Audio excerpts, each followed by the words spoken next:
Nothing looks wrong at first. That's why this choice stays popular. Stop buying neon tetras for community tanks. Not because they're bad fish, not because they're weak, but because in a mixed tank, they quietly change the temperature of the room. You don't see it right away, you feel it. And this is where most community tanks quietly lose stability. Why this feels safe? When a tank feels off but still looks fine, it's almost never random. It's usually the fish dynamic showing up before anything breaks. At the store, they look safe. Small bodies, soft color, a calm little school that never bothers anyone. They're sold as the glue that makes a community tank feel alive. And in a new setup, that sounds perfect. Movement without drama, color without conflict, coexistence without tension. That's the promise. Advice everyone follows. The advice sounds clean. 10 neons fill the middle. They calm down in a bigger school. They're perfect dither fish. Most people don't question it. We didn't either. And this is the part nobody tells you. You treat them like a background layer. Like you can stack them onto any plan and nothing changes. But something does change. You won't call it a problem yet. You'll call it a vibe. The dither myth. Neon tetras are often called dither fish. The idea sounds perfect. They move confidently, so shy fish feel safe. But here's the part that gets skipped. Dither works when movement signals security. It fails when movement becomes constant interruption. There's a difference between reassurance and background noise. In lightly stocked tanks, it can work. In tightly layered community setups, that same motion becomes cross-traffic, and cross-traffic reduces predictability. Fish relax in predictable water, not in constant interruption. This is where the myth quietly breaks. Everything still looks fine.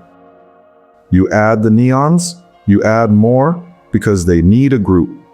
You add a centerpiece fish, you add a bottom fish. Logical, balanced, community. For a week or two, everything looks fine. Fish eat, fish explore. Blue flashes through plants. And this is where it gets dangerous.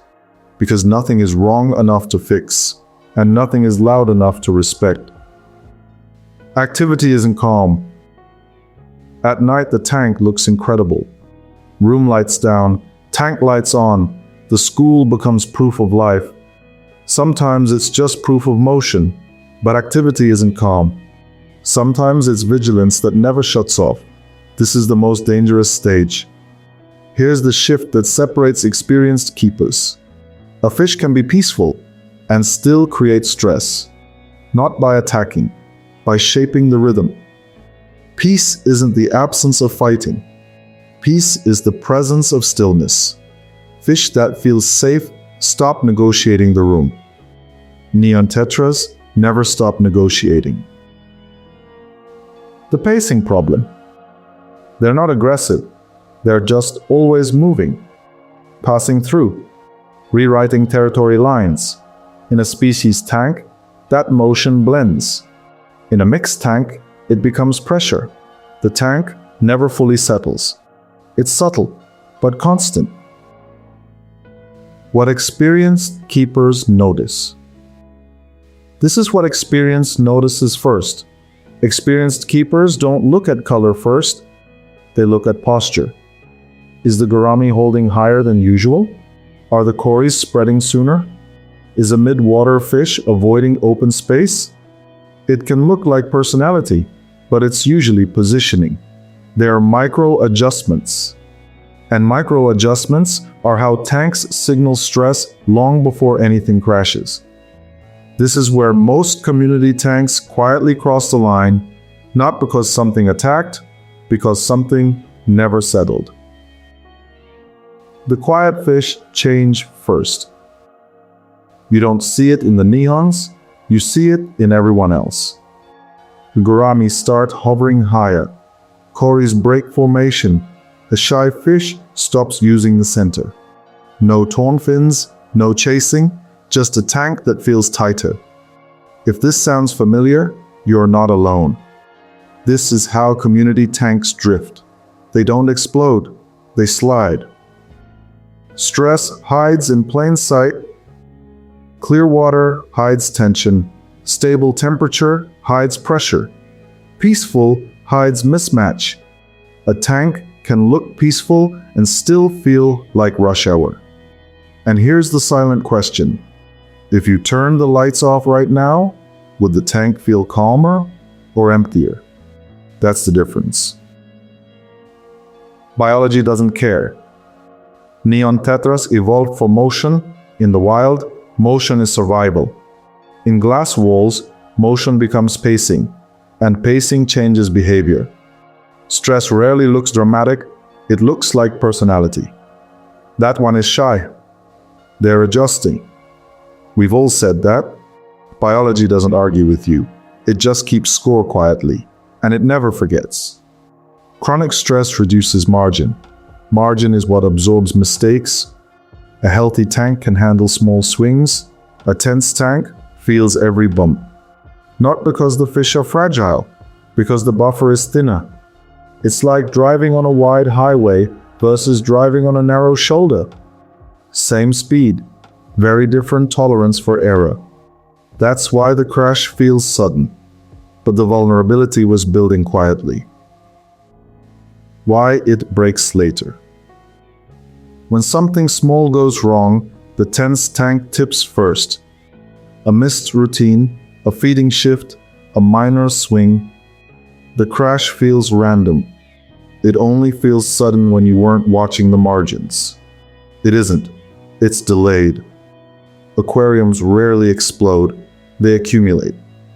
By the time you notice it, the damage already started. Most community tank failures aren't caused by one big mistake. They're caused by reduced margin meeting normal fluctuation. The tank doesn't collapse because neon tetras are aggressive. It collapses because constant pacing slowly narrowed the buffer.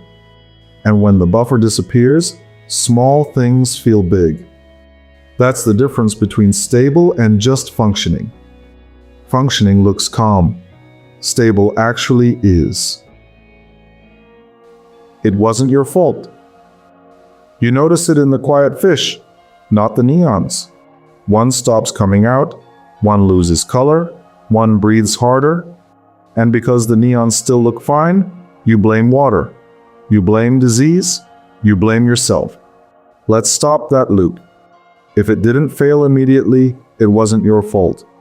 You built what looked calm, then you learned what calm actually is.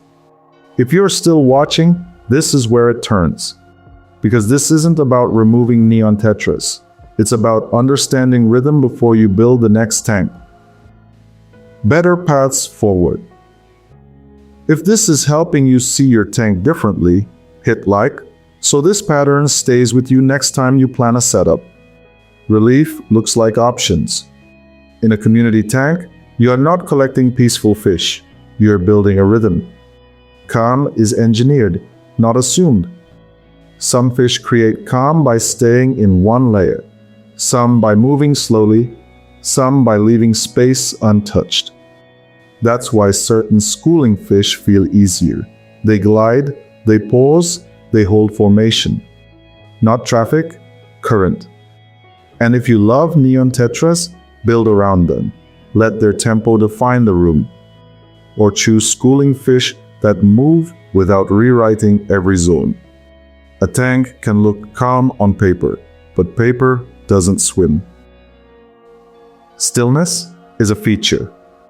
Sometimes the fix isn't a different fish. It's a different expectation. A calm tank has breathing space.